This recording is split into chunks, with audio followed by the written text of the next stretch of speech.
Baik, malam teman-teman orang muda. Saya sangat bahagia boleh diundang hadir di komunitas ini. Saya sangat senang. 1 minggu ini saya sangat sibuk karena kami ujian final dan ada tuntutan paper yang harus masuk sampai besok. Saya belum selesaikan. Berdoalah, bantu saya dalam doa supaya besok saya bisa selesai. Buat saya, panggilan melayani walaupun sibuk adalah panggilan penting. Dan buat saya hadir dengan Anda untuk menyampaikan pekabaran adalah hal yang penting. Apakah saya boleh memutar satu lagu sebelum saya membawakan pekabaran atau nanti, Junianson? Boleh sekarang Pak Pendeta, boleh. Silakan. Oke, saya akan share sekarang.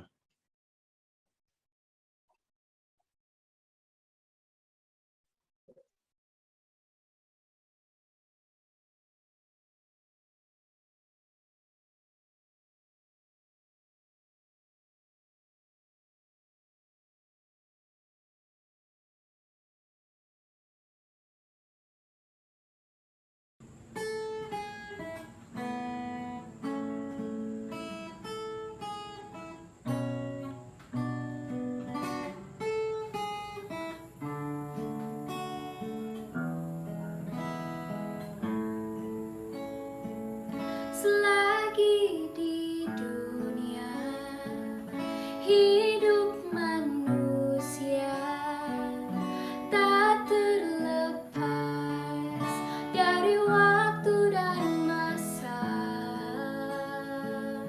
bagaikan roda putar sementara, kan berganti, semua takkan abadi. Waktu takkan berhenti, masa selalu berganti, tak kembali. Semua ada waktunya, semua ada masanya, yang tak terjadi takkan kembali sampai penghakiman tiba. Bijaksanalah agar hidup tak sia-sia, walau manusia tak berdaya, Yesus kan ubahkan jadi sempurna.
Amin. Baik, terima kasih.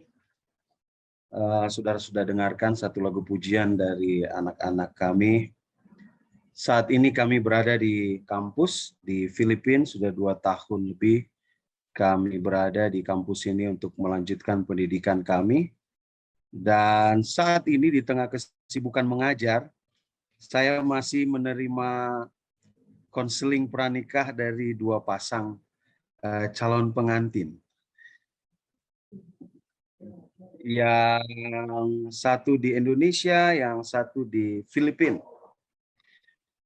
Buat saya itu adalah satu berkat boleh sharing kepada pasangan-pasangan yang mau menikah, mempersiapkan mereka untuk hidup siap menghadapi kehidupan sesungguhnya.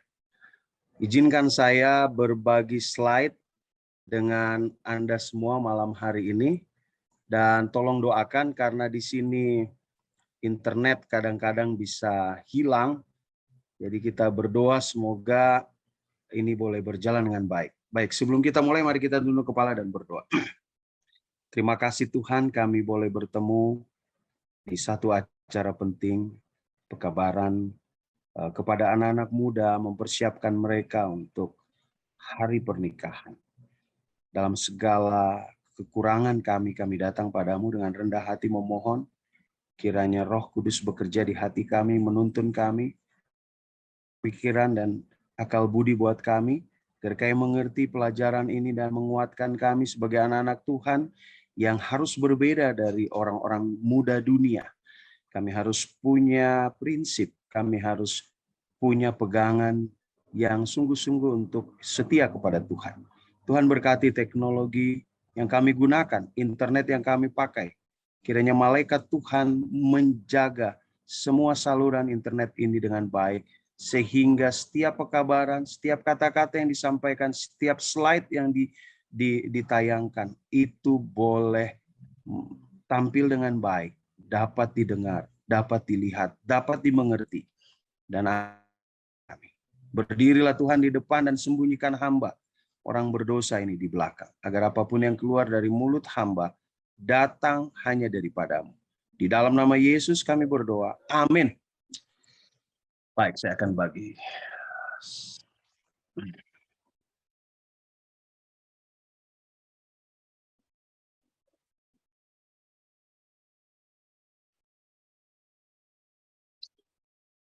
Am I ready to get married?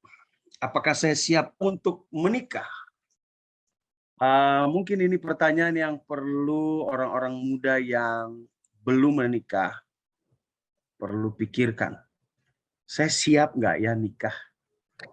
Udah pas belum waktunya ya? Kira-kira kalau saya mau putuskan umur berapa yang cocok? Situasi bagaimana untuk saya bisa ambil keputusan untuk menikah? Apa yang harus saya siapkan untuk menikah? Apakah hanya sekedar uang? Apakah hanya sekedar pernik-pernik pernikahan? Atau ada yang lain yang saya perlu persiapkan? Baik, terima kasih kepada Die Promise Community yang telah mengundang dan mempertemukan kita malam hari ini. Baru-baru ini saya baca satu artikel, memang sudah ditulis dari 2012. Tetapi artikel ini sangat bagus untuk Anda lihat. 1 dari 5 orang dewasa di atas 25 tahun di dunia ini belum pernah menikah. Bayangkan, 1 dari 5 orang dewasa di atas 25 tahun di seluruh dunia belum pernah menikah. Tahun 2012 mungkin masih sekitar 6 miliar jumlah penduduk dunia. Berarti yang belum menikah di atas 25 tahun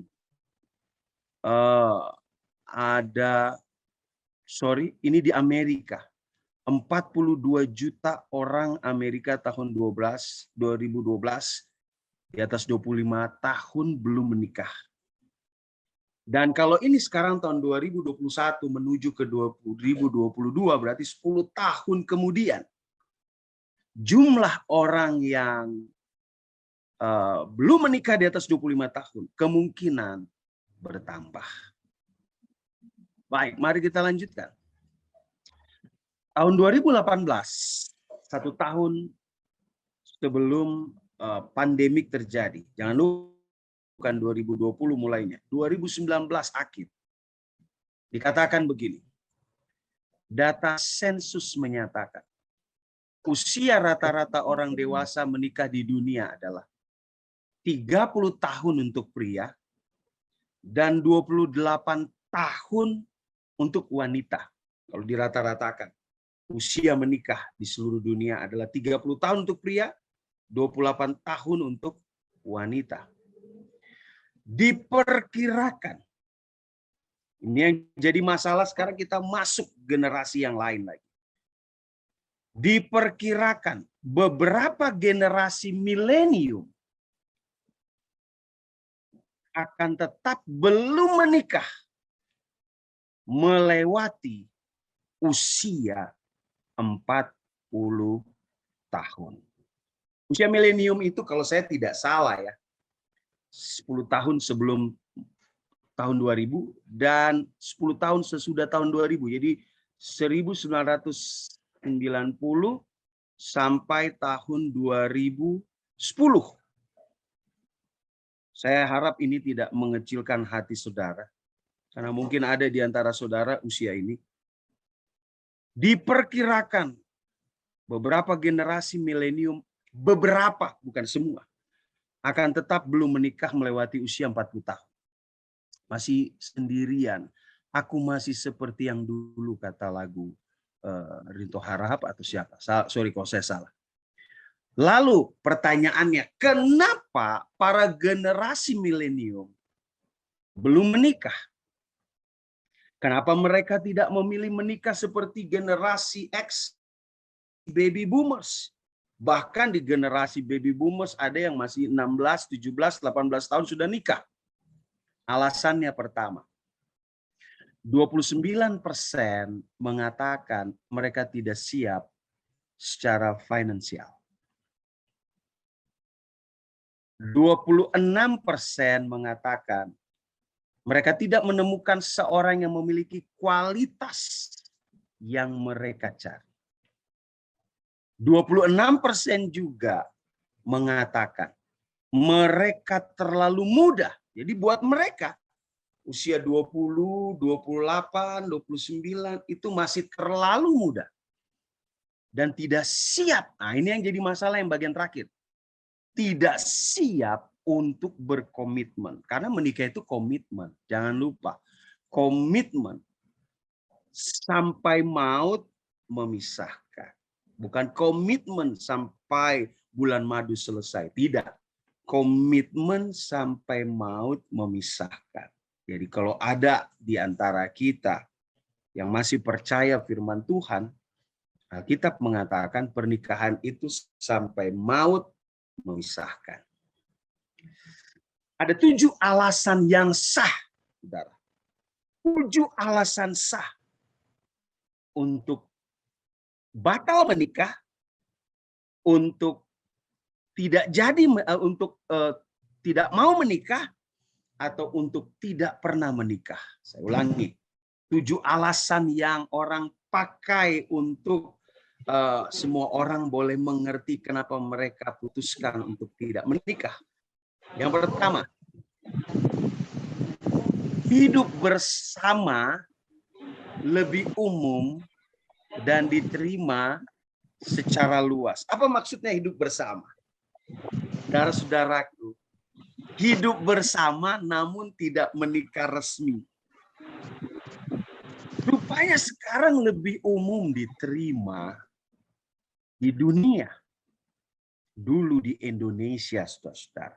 Dulu di zaman saya masih SD, SMP, kata kumpul kebo itu masih sering digunakan. Kalau ada orang tanpa pernikahan, lalu kumpul sama-sama, wah, satu daerah itu akan mempermalukan, akan dikucilkan. Mungkin ini masih terjadi, saya pikir, di kota-kota kecil. Tetapi kalau Anda pergi ke kota-kota besar, Bandung, Jakarta, Jogja, Surabaya, Medan, Bali, Denpasar. Ini tidak masalah. Jadi alasan yang sah untuk mengatakan, kayaknya menikah nggak usah lah. Karena semakin banyak pasangan yang belum menikah, tapi tinggal bersama, itu biasa-biasa aja sambutannya.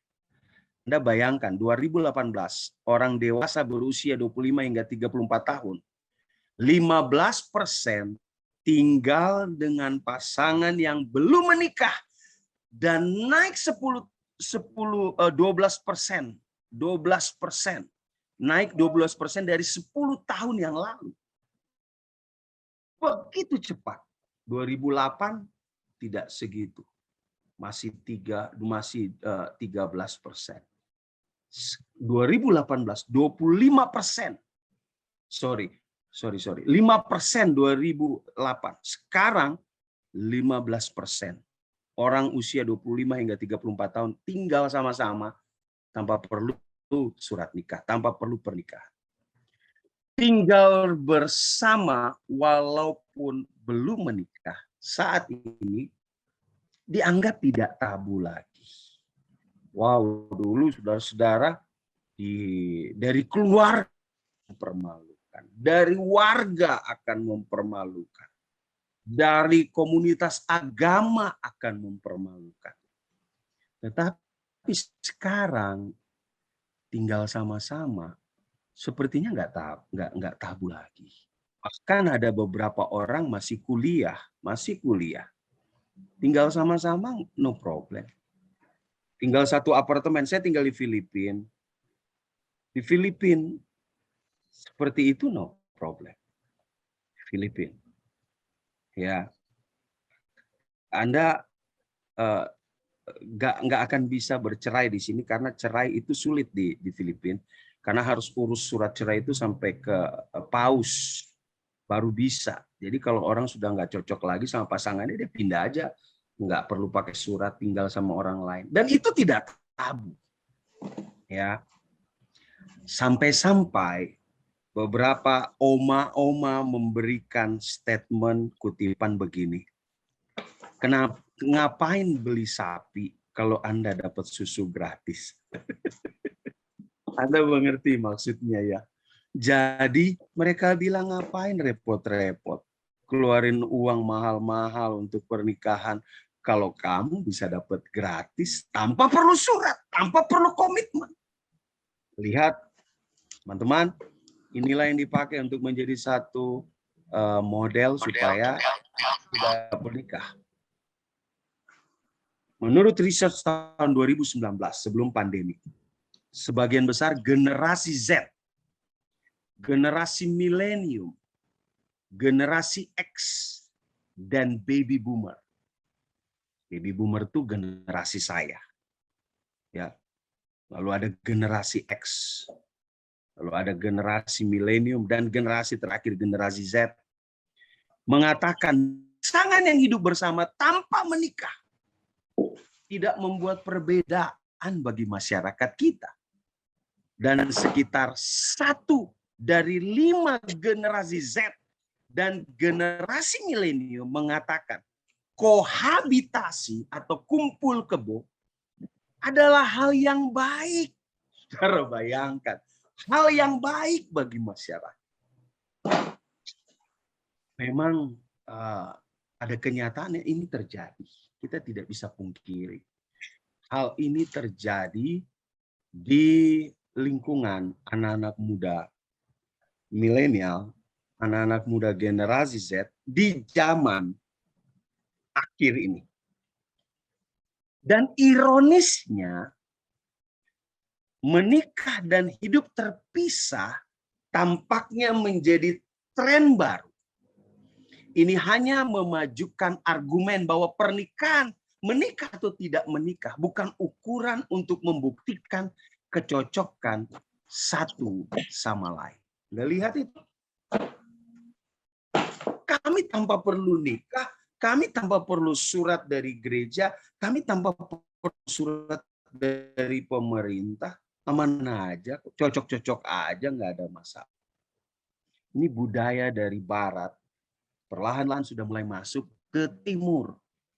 Ya, kita Indonesia, Asia ini orang timur. Dan itu sudah terjadi saat ini. Hal kedua, alasan orang batal nikah, tidak mau nikah, ya, adalah pernikahan itu mahal.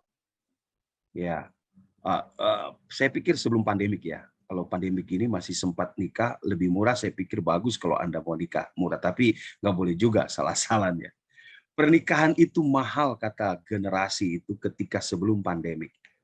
Menurut Not 2017, ya, dia meneliti biaya rata-rata pernikahan seorang anak muda di Amerika Serikat. Perhatikan, rata-rata pernikahan satu orang, sepasang kekasih, 33.391 US dollar. Dan rata-rata mereka menghabiskan 60.000. Jadi sebelum pernikahan sudah ada yang keluar dulu. 60.000. Dan lebih untuk pernikahan, dan rata-rata ketika dijumlahkan 105,130 US dollar pada hari pernikahan, belum termasuk bulan madu, hanya untuk mengikat seseorang dalam komitmen. Tipe manusia sekarang kan hitung-hitungan. Jadi mereka hitung-hitung. Gila, hanya untuk dapat surat resmi dari gereja, dari pemerintah, saya harus habiskan 105.130 dolar. Ngapain? Harus keluar segitu banyak. Biaya pernikahan terlalu mahal. Jadi nggak perlu nikah. Yang penting kita bisa sama-sama tanpa perlu ikatan. It's okay, no problem. Resesi ekonomi yang hebat memiliki kontribusi besar bagi orang-orang dewasa yang hidup bersama tanpa menikah. Menjadi satu alasan. Krisis ekonomi. Nggak usah menikahlah, semua orang ngerti kok.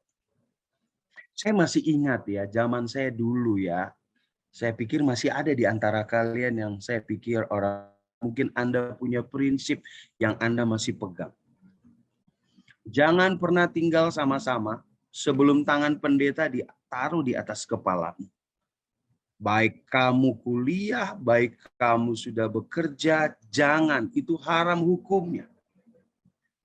Haram hukumnya. Saya selalu ingatkan orang-orang yang saya konseling untuk jaga diri baik-baik. Jangan membuat dosa sebelum pernikahan. Tetapi pada kenyataannya, ada banyak pasangan anak-anak muda, termasuk anak muda Kristen, yang merasa bahwa tidak ada masalah tinggal bersama. Apalagi krisis ekonomi ini. Kalau mereka jauh dari orang tua. Kalau masih sekolah kan masih sama orang tua. Tapi kalau sudah tidak sekolah, mereka bekerja. Mereka katakan, aku kos mah, aku di apartemen mah. Tetapi pada waktu diselidiki, ternyata satu apartemen dengan sahabatnya bukan sesama jenis, tetapi lawan jenis. Dan mereka rasa itu bukan masalah. Hal ketiga, kenapa orang batal nikah atau nggak mau nikah? Alasannya adalah wanita yang belum menikah dan tidak memiliki anak ternyata lebih bahagia. Dan ini sudah diteliti. Sudah diteliti. Wanita yang belum menikah karena memang gak mau nikah. Bukan karena dia pingin nikah tapi belum dapat ya. Mereka memang rencanakan untuk tidak menikah. Ternyata itu lebih bahagia. Seorang profesor ilmu perilaku di London School meneliti hal ini. Jika Anda seorang pria, Anda mungkin harus menikah, dia bilang. Kalau pria itu susah kalau nggak nikah, ya. Tapi jika Anda seorang wanita, Anda bisa hidup tanpa menikah. Sebabnya kalau Anda perhatikan, ketika suami istri sudah menikah sampai lama lalu meninggal di usia tua atau meninggal di masa tengah hidupnya. Kalau yang meninggal wanitanya, pria susah sekali untuk hidup sendirian. Sangat jarang, bisa dihitung dengan jari. Pria yang bertahan menduda sampai akhir hidupnya itu sangat jarang. Tapi wanita dia mampu bertahan untuk tidak menikah itu lebih banyak. Ya.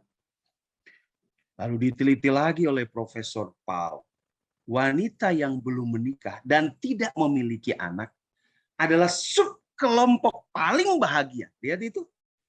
Menambahkan bahwa mereka lebih mungkin untuk hidup lebih lama daripada rekan-rekan mereka. Artinya daripada teman-teman wanita mereka yang sudah menikah dan menjadi orang tua. Jadi kalau sampai hari ini Anda belum dapat jodoh, walaupun sudah lewat waktu, jangan stres dulu. Masih ada satu kalimat yang bagus, penelitian yang bagus. Ternyata walaupun kalian belum menikah, kalian tetap bisa bahagia. Walaupun mungkin cita-cita kalian adalah menikah. Ya, pria mendapat manfaat. Karena pria itu kalau menikah dia punya manfaat dari pernikahan itu lebih banyak katanya. Karena mereka akan lebih tenang, mereka akan mengambil lebih sedikit resiko, mereka akan mendapatkan lebih banyak uang di tempat kerja, dan mereka bisa hidup lebih lama. Nah ini dia. Kalau pria menikah itu pria bisa hidup lebih lama. Perempuan di sisi lain harus tahan. Waktu mereka menikah, ternyata pada waktu perempuan menikah, ini penelitian ya dari Profesor Paul ya. Ternyata perempuan yang menikah dia manfaat daripada jika perempuan itu tidak pernah menikah. Wah, ngeri sekali. Ngeri sekali penelitian ini. Baik, mari kita lanjutkan. Jessie Gallant, seorang wanita Skotlandia yang hidup sendirian dan happy, dia katakan begini. Anda para wanita, apakah Anda mau umur panjang, makan bubur Anda, dan hindari pria? Mereka hanya lebih banyak bikin masalah daripada nilainya. Ini saya tidak tahu apakah dia pernah sakit hati sama pria atau tidak, atau dia mungkin menikmati hidup sendirian. Tapi ini kalimat yang dia katakan. Tiap hari hidup dalam sendiri dan menghindari pria, maka engkau menghindari lebih banyak masalah. Hal keempat, kenapa orang menolak untuk menikah? Karena mereka bilang pernikahan tidak diperlukan lagi saat ini. Pernikahan itu nggak penting saat ini. Secara hukum. Ini menurut mereka. Walaupun di Indonesia saya percaya kita masih memiliki prinsip menikah itu penting. Ya. Tetapi ini dikatakan. Selain hal yang disebut cinta, beberapa pasangan dulu merasa perlu menikah karena alasan hukum. Tetapi sekarang Anda tidak sampah untuk secara resmi bersama. Lihat, mereka katakan, laki-laki punya masalah, pria punya masalah masing-masing bawa sampah. Lalu kenapa kita harus menyatu? Sedangkan itu tidak masalah saat ini. Tidak terlalu penting secara hukum. Saudara, ini yang terjadi. Saya katakan kepada ini hal yang sudah terjadi di negeri barat dan yang sedang mulai masuk ke kehidupan orang-orang di Indonesia. Terlebih golongan-golongan elit di atas. Ya, golongan-golongan elit, orang-orang yang hidupnya penuh dengan popularitas. Hal terakhir, hal kelima. Mereka katakan kenapa mereka tidak menikah. Keluarga modern. Keluarga modern itu keluarga milenial zaman sekarang. Yang hidupnya tidak mau terikat dengan komitmen. Ternyata nikmat kok. Bukan hanya di acara televisi kita bisa nikmati itu di dalam kehidupan kita. 52% milenium, ini generasi milenium, berpikir menjadi orang tua yang baik adalah salah satu hal yang terpenting. Jadi mereka katakan Menjadi orang tua itu adalah satu hal terpenting dalam hidup. Sementara 30% mengatakan hal yang sama tentang memiliki pernikahan yang sukses. Anda mengerti maksud penelitian ini? Kalaupun saya menikah tanpa pasangan hidup atau single parent, saya masih bisa menjadi orang tua yang baik. Walaupun saya tidak menikah. Itu sebabnya lebih kecil orang-orang milenium memiliki ikatan pernikahan, walaupun mereka bisa menjadi orang tua tanpa ikatan pernikahan. Mereka bisa single parent dan hidup bersama bahagia dengan anaknya dan mendidik anaknya menjadi orang tua sukses. Anda lihat budaya hidup sekarang. Saya jadi teringat ada beberapa anak-anak gadis ketika saya diskusi dengan mereka. Mereka katakan, nggak masalah saya, Sir. Nggak masalah saya pendeta. Saya punya anak tanpa pasangan hidup. Saya pikir saya bisa mendidik mereka. Saya lebih senang jadi single parent daripada saya punya pasangan hidup. Saya pikir saya bisa sukses menjadi ibu buat mereka. Anda lihat, Anda perhatikan itu. Dan itu terjadi pada kaum milenial zaman sekarang. Dan saudara tahu, penelitian mengatakan jumlah anak yang hidup dengan yang belum menikah. Anda tahu maksudnya? Ini single parent. Mereka berhubungan dengan satu pria atau pria dengan satu wanita tanpa ikatan pernikahan, lalu wanita itu mengandung. Tidak ada ikatan, mereka bebas berpisah. Yang penting sudah hidup, udah hubungan seks, lalu wanita itu melahirkan, dan Anda lihat jumlah anak yang hidup dengan orang tua yang belum menikah meningkat 2 kali lipat sejak tahun 68.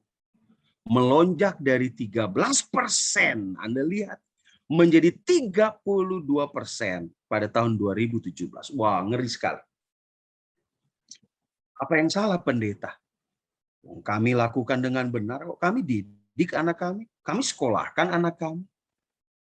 Tetapi kita akan belajar prinsip Alkitab dalam hal ini nanti. Mari kita lihat 24 juta anak di bawah 18 tahun hidup dengan orang tua yang belum menikah.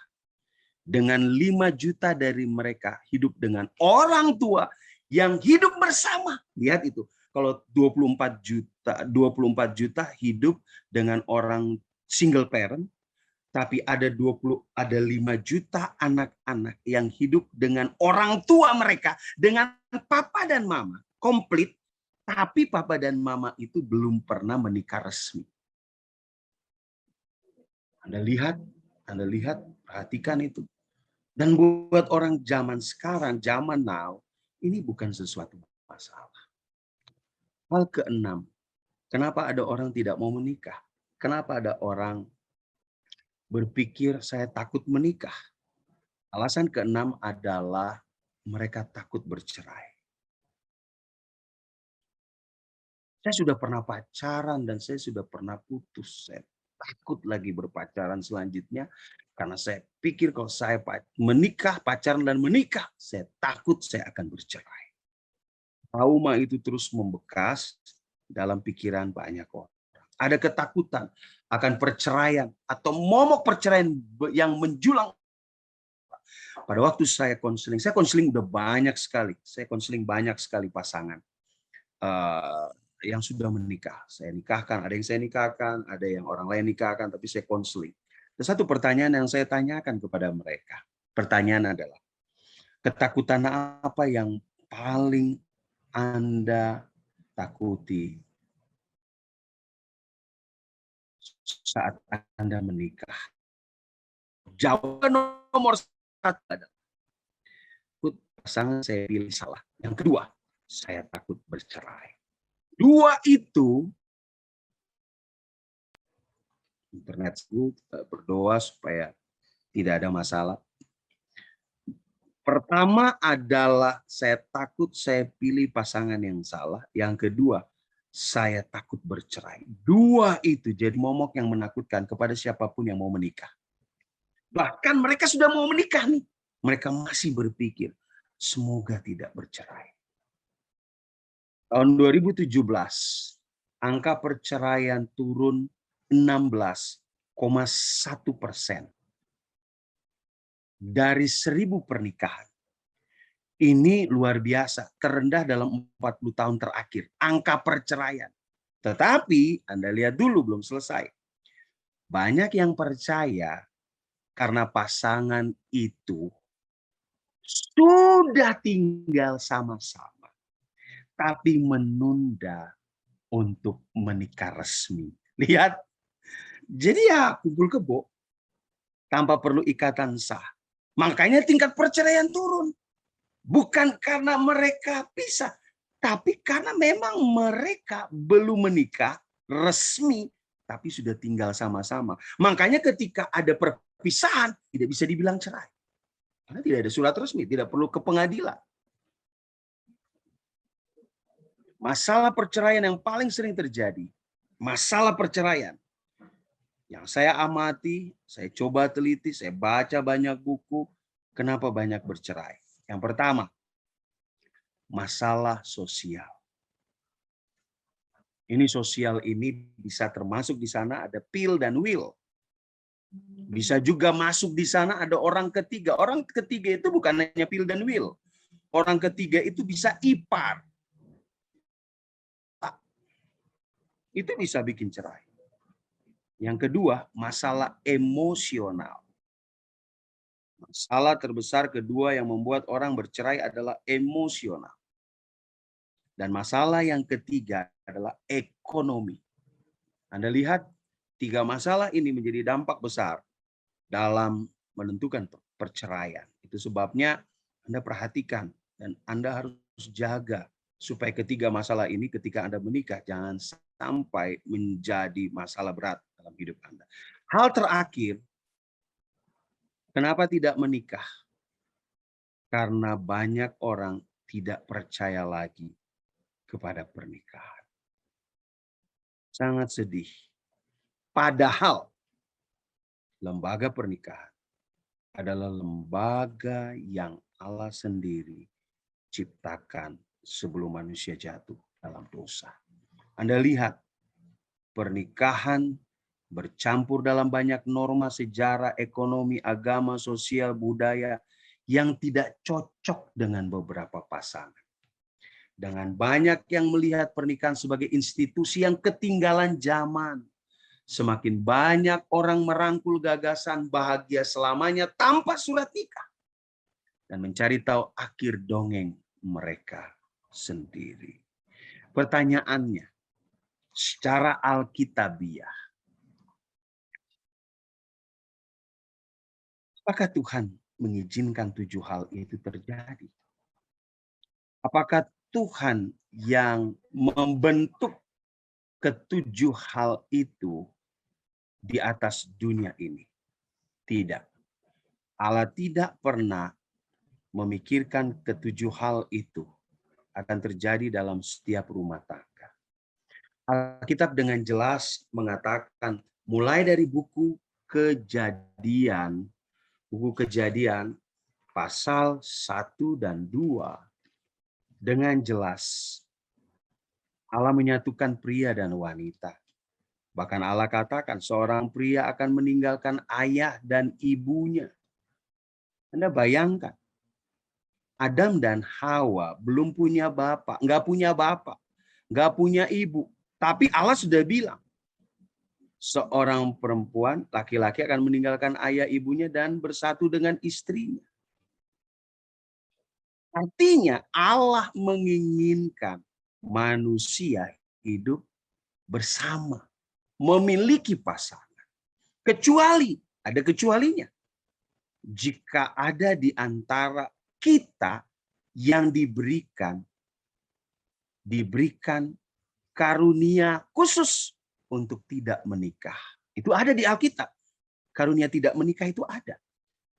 Tetapi Allah meminta, bahkan Allah mengizinkan supaya manusia itu menikah dan berkembang biak. Menguasai bumi, menguasai semua binatang, tumbuh-tumbuhan, dan dunia ini. Itu rencana Allah.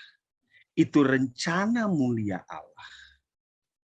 Itu sebabnya, saudara-saudaraku yang kekasih dalam Yesus, pernikahan adalah satu lembaga yang sangat penting yang Allah jaga.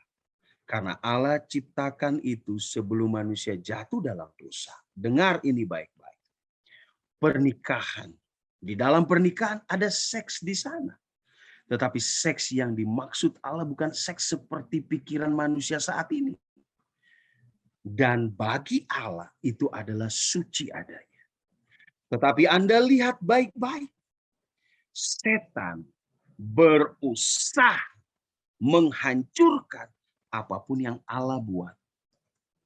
Supaya apa? Identitas Allah hilang dari manusia. Jangan lupa, satu-satunya makhluk dari 3 makhluk yang diciptakan Allah, makhluk hidup. Manusia, hewan, dan tumbuh-tumbuhan. 3-tiganya makhluk hidup. Tetapi satu-satunya makhluk yang diciptakan paling tertinggi dari ketiganya dan diberikan akal budi. Bahkan Alkitab katakan diciptakan menurut gambar dan rupa Allah. Artinya kita ini mirip Allah. Allah ciptakan dan Allah bentuk rumah tangga sebelum manusia jatuh dalam dosa. Setan merusaknya dengan tujuan supaya gambar Allah hilang dalam kehidupan umat-umat Allah. Itu sebabnya orang-orang muda yang hadir di acara Zoom ini, saya ingin ingatkan Anda semua bahwa pernikahan adalah satu ikatan yang paling penting. Anda tahu kenapa setan menghantam rumah tangga? Saya katakan kepada Anda, tidak ada satu negara dapat berdiri tanpa rumah tangga yang ada di dalamnya. Tidak ada gereja yang akan berdiri tanpa keluarga-keluarga yang takut akan Tuhan di dalamnya. Setan hantam rumah tangga Kristiani dengan maksud setan kacaukan semua yang ada di dunia ini. Mengerikan. Tidak heran seorang penulis Kristen terkenal mengatakan begini. Ikatan rumah tangga adalah ikatan yang paling rapat, paling halus, paling suci dari semua ikatan yang ada di dunia. Anda ingat itu baik-baik. Ini hal yang betul-betul Anda harus renungkan. Ketika Anda memikirkan untuk menikah, Anda harus ingat, menikah itu adalah ikatan yang paling rapat, paling halus, paling suci dari semua ikatan yang pernah ada di dunia. Rumah tangga atau pernikahan harus menjadi berkat kepada mereka yang menikah dan kepada orang-orang lain di sekitar mereka. Menjadi berkat di mana saja akan perjanjian perkawinan itu sudah diadakan dengan pengertian dan takut akan Allah. Sebabnya sebelum menikah, Anda harus minta hikmat dan pengertian. Anda harus takut akan Tuhan dan menggunakan pertimbangan-pertimbangan sebelum menentukan apakah dia pasangan saya yang pas, yang cocok atau tidak. Anda tidak bisa asal-asal. Anda tidak bisa lihat lalu jatuh cinta, lalu Anda besok pergi ke rumahnya, lalu katakan, bolehkah kita menikah? Tidak. Anda harus betul-betul minta hikmat pengertian dari Tuhan. Harus Anda bangun dengan prinsip, apakah ketika saya menjalin hubungan ini, saya akan lebih takut akan Tuhan? Pasangan ini membuat saya lebih setia akan Tuhan atau tidak? Anda tidak bisa main-main. Perlu pertimbangan yang dalam ketika Anda ingin menikah. Kalau ada perkara yang harus sungguh-sungguh dipertimbangkan dan harus meminta nasihat dari orang yang lebih tua dan berpengalaman, adalah hal pernikahan. Kalau Alkitab pernah diperlukan sebagai penyuluh, kalau bimbingan ilahi harus dicari dalam doa, hal itu dilakukan sebelum mengambil langkah mengikat dua orang untuk hidup bersama. Lihat anak-anak muda. Hal-hal yang harus kalian lakukan adalah kalian harus mempertimbangkan untuk mengambil keputusan untuk menikah. Nah, pertanyaannya begini. Kalau begitu, kapankah usia yang tepat untuk seseorang mengambil keputusan untuk menikah? Ya, nah, di sini ada anak-anak saya juga yang dewasa, saya suruh dengar supaya dia juga mengerti. Kapan usia yang tepat untuk menikah? Nah, seorang tehan dari Amerika bernama Carrie Kravitz, dia meneliti usia ideal untuk menikah dengan kemungkinan perceraian paling sedikit. Ini dia teliti ya. Paling sedikit dalam 5 tahun belakangan ini adalah usia 28 sampai 32 tahun. Dia katakan atas landasan begini. Sebelum seseorang menikah, lebih banyak dia bersahabat, lebih lama dia bersahabat, itu jauh lebih bagus untuk mengenal pasangannya. Jadi ketika dia memutuskan usia pernikahan umur 28 tahun, dia sudah memiliki hubungan persahabatan yang cukup lama dengan calon pasangannya. Alicia Taverner, ya seorang ahli konseling, dia katakan begini, pernikahan itu bukan masalah umur, tetapi pernikahan itu adalah masalah tingkat kedewasaan yang bisa dicapai seseorang, di mana mereka kemungkinan akan berhasil dalam pernikahan. Jadi menurut si Alicia, jika seseorang merasa bahwa dia sudah dewasa, dewasa bukan berarti dalam secara fisik saja, tetapi dewasa secara pikiran, maka dia katakan itu waktu yang tepat untuk mengambil keputusan menikah. Dan biasanya menurut dia, orang yang berpikiran dewasa itu adalah orang-orang yang berusia di atas 25 tahun. Sekarang kita tanya seorang penulis Kristen yang sangat baik. Dia katakan begini, pernikahan dini tidak boleh dianjurkan. Pernikahan dini tidak boleh dianjurkan. Satu hubungan yang begitu penting seperti pernikahan, yang pengaruhnya jauh ke depan, janganlah dilakukan terburu-buru, tanpa cukup persiapan, dan sebelum kuasa mental dan jasmani berkembang dengan baik, dia katakan. Umur berapa seseorang perlu mengambil keputusan untuk memilih pasangan hidupnya? Dia katakan begini, mereka yang tidak dapat mengendalikannya, artinya mengendalikan diri, mengendalikan hidupnya, akan berbahaya, tertarik pada kehidupan yang tidak bahagia. Seorang muda di bawah 20 tahun belum dapat menimbang kelayakan seusia dia untuk menjadi teman hidupnya. Jadi orang di bawah 20 tahun itu nggak cocok untuk menikah. Ya, kenapa? Karena pertimbangan mereka belum matang. Itu sebabnya setelah pertimbangan mereka sudah lebih matang, mereka terikat kepada kehidupan satu dengan yang lain, dan mungkin belum menghitung sama sekali untuk membahagiakan satu sama lain, itu jadi masalah. Lihat itu, mereka kawin sebelum umur 20 tahun, pada waktu mereka dalam pernikahan tiba-tiba mulai merasa bertumbuh dalam kedewasaan, dia menyesal, aduh kenapa saya menikah buru-buru. Karena mereka merasa bahwa mereka tidak bahagia. Bahaya hubungan pada usia yang terlalu muda. Hubungan cinta yang dibentuk ketika anak-anak, ya ini cinta-cinta monyet yang sering ada ya. Masih SD, masih SMP kan sering ada cinta monyet, walaupun tidak sedikit 1-2 orang yang membawa hubungan cintanya dari cinta pertama sampai ke pernikahan. Saya punya bos dulu pacaran dari SMP sampai menikah, sampai hari ini hidup bahagia. Orang sukses. Ada juga 1 dari sekian juta orang saya yakin dari sekian ratus ribu orang. Dikatakan begini, hubungan cinta yang dibentuk ketika anak-anak sering mengakibatkan pernikahan yang merana atau perceraian yang memalukan. Hubungan terlalu dini kalau dibentuk tanpa izin orang tua jarang terbukti bahagia. Cinta yang masih muda harus dikendalikan sampai mereka cukup umur dan pengalaman, barulah hal itu terhormat dan aman untuk dilepaskan. Anda lihat, cinta yang terlalu dini, cinta pada usia muda yang belum dewasa, itu harus ditinggalkan. Pernikahan yang terburu-buru.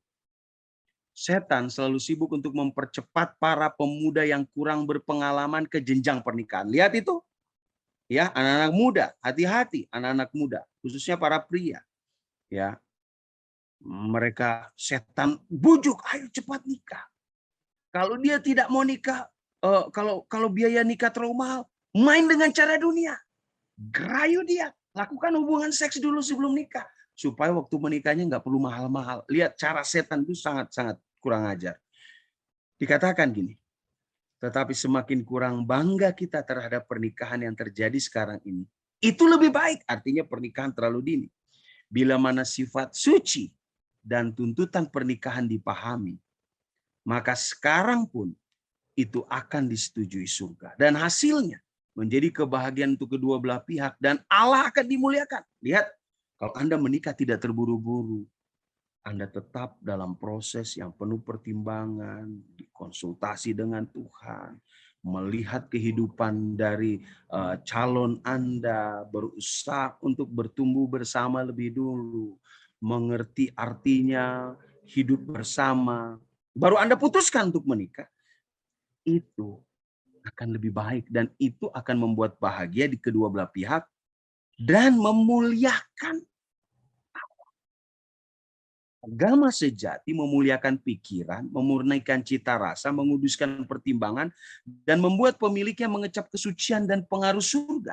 Tapi coba perhatikan teman-teman orang muda, kalau Anda menikah terburu-buru, Anda tidak akan pernah merasakan hidup damai di dalam rumah tangga. Nasihat kepada orang muda ditulis oleh seorang penulis Kristen. Perkawinan yang tidak matang menghasilkan banyak kejahatan yang terjadi saat ini. Kesehatan tubuh, kegiatan mental, tidaklah ditingkatkan oleh pernikahan yang terlalu dini dalam kehidupan. Tentang perkara ini, terlalu sedikit dipertimbangkan. Banyak pemuda bertindak dari dorongan hati. Hai, orang-orang muda, saya ingatkan kepada kalian. Memang Anda mau dapat pasangan, tetapi jangan buat Anda mengambil keputusan asal-asalan. Tanpa pertimbangan. Anda tidak boleh melakukan hal itu. Anda harus tetap meminta tuntunan dan hikmat Tuhan. Nah, bagian terakhir sebelum kita tutup. Sebelum kita diskusi dan tanya jawab. Apa yang saya harus lakukan agar saya mendapatkan pasangan yang tepat? Apa yang saya harus lakukan supaya pernikahan saya adalah pernikahan yang betul-betul pernikahan yang membawa kebahagiaan bagi saya di masa depan? Yang pertama, perhatikan anak-anak muda. Carilah bimbingan ilahi. Perhatikan kalimat ini. Kalau para pria dan wanita biasa berdoa 2 kali sehari. Sebelum mereka berniat untuk menikah, mereka harus berdoa 4 kali sehari bila langkah itu direncanakan. Orang muda, jika saat ini sudah ada pasangan, hal yang pertama harus lakukan, minta petunjuk Tuhan. Apakah Tuhan ini adalah seorang yang Tuhan sediakan buat saya untuk sampai maut memisahkan, atau hanya untuk 3 tahun, 5 tahun, 10 tahun. Lalu kita pisah. Anda harus berdoa. Dan ini bukan hanya mereka yang sudah punya pasangan. Mereka yang belum punya pasangan pun, Mereka harus datang kepada Tuhan meminta tuntunan dan hikmat Tuhan. Biasanya pria tidak perlu takut untuk tidak mendapat pasangan. Tetapi biasanya wanita yang ketakutan kalau sudah umurnya lewati batas. Mereka berpikir, aduh, waktu 17 tahun, siapa lu mau sama gue? Waktu sekitar 25 tahun, emangnya siapa gue mau sama lu? Tapi begitu 30 tahun, siapa aja deh, yang penting saya dapat. Nggak bisa juga seperti itu. Anda harus datang, serahkan semua sama Tuhan, dan minta tuntunan dan petunjuk Tuhan. Itu yang pertama.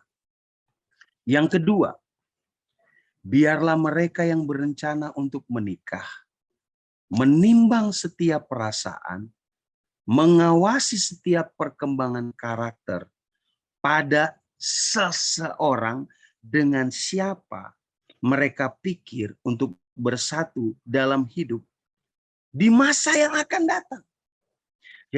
Jadi kutipan ini bilang, ketika Anda memutuskan untuk mau masuk kepada langkah yang lebih dalam dengan seseorang, Anda harus menimbang perasaan dan karakter dari pasangan Anda.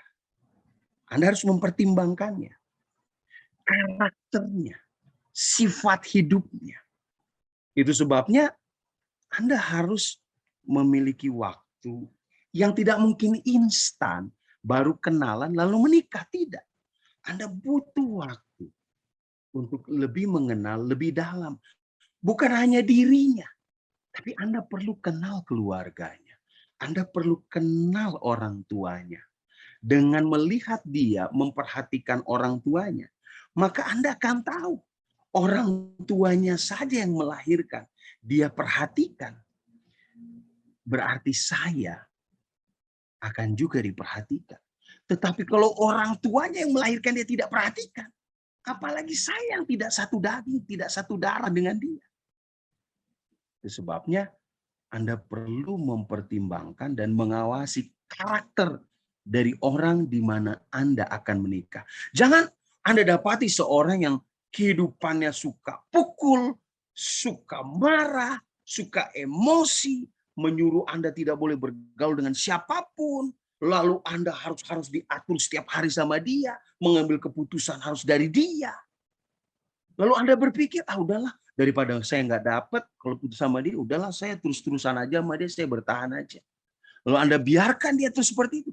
Anda akan berada dalam lingkungan rumah tangga yang seperti dalam neraka kalau Anda siap untuk menikah. Anda perlu mengawasi karakter dari pasangan Anda. Orang di mana Anda mempercayakan hidup Anda kepadanya. Lalu, perhatikan baik-baik. Hal yang lain yang Anda perlu perhatikan supaya Anda tidak salah memilih pasangan. Ketelitian yang besar harus ditempuh para pemuda Kristiani untuk membentuk persahabatan dan memilih teman-teman. Lihat, kutipan ini bilang, bersahabatlah dengan banyak teman. Jangan hanya satu. Itu sebabnya saya selalu bilang kepada anak-anak muda waktu saya masih di kampus. Pada para mahasiswa, saya selalu juga bilang kepada anak-anak muda yang saya pergi kalau saya bikin seminar dan kepada anak saya.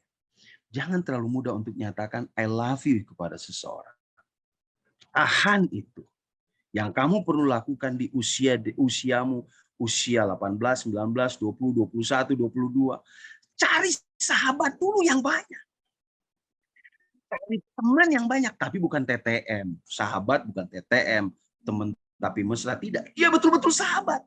Dengan mencari sahabat yang banyak, maka Anda bisa melihat mana dari sekian banyak itu yang Anda lihat memiliki hubungan yang dekat dengan Tuhan, memiliki banyak kesamaan dengan Anda, dan memiliki kedewasaan sebagai seorang anak muda.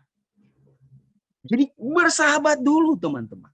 Karena ketika Anda memutuskan untuk hanya kepada satu orang menjalin hubungan pribadi, Anda sedang membatasi untuk memiliki orang-orang yang ternyata lebih baik lagi.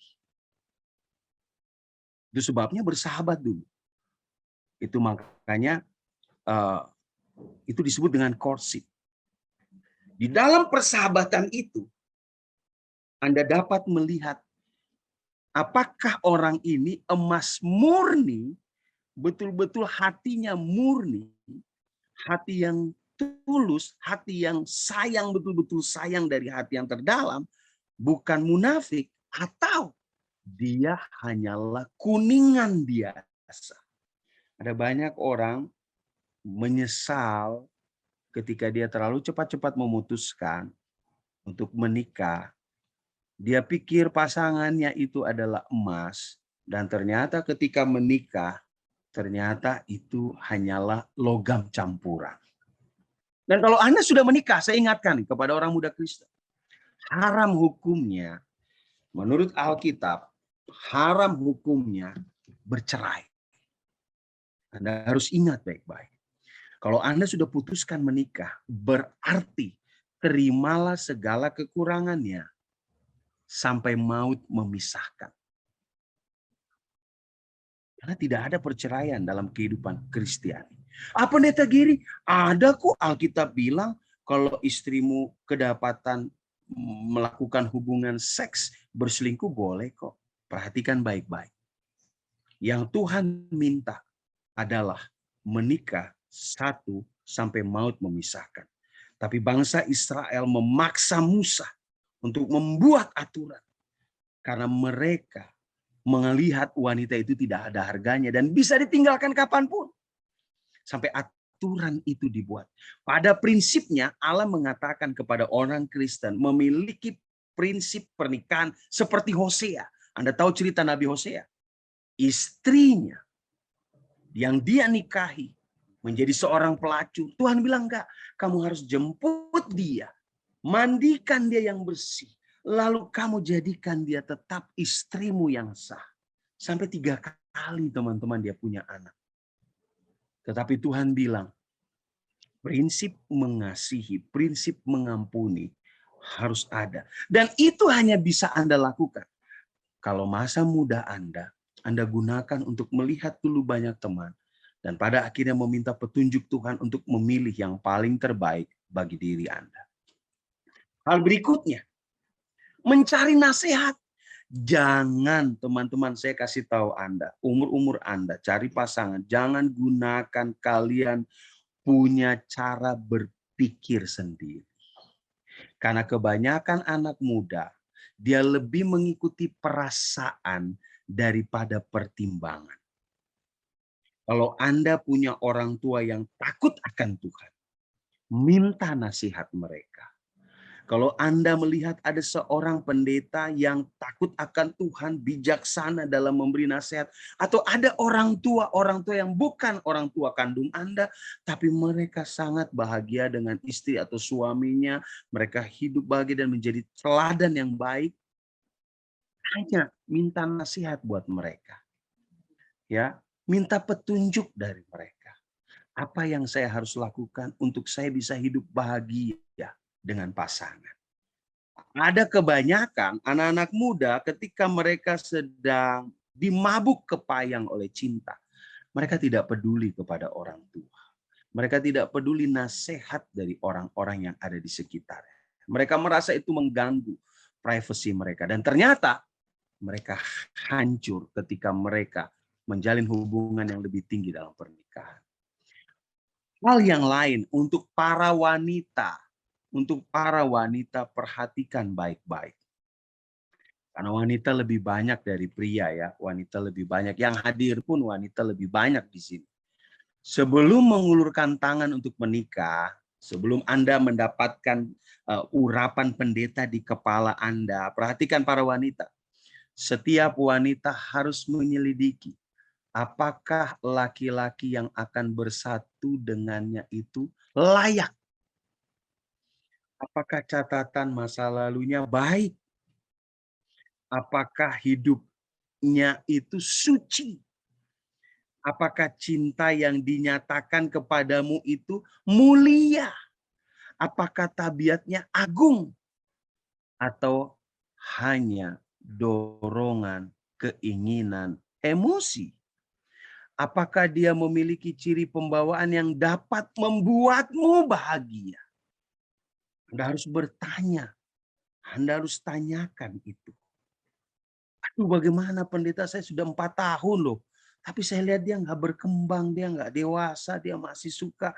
Bayangkan pendeta masih kecanduan games. Masih hidupnya masih nggak benar pendeta. Apa yang saya harus lakukan? Bahkan ketika Anda sudah bertunangan saja.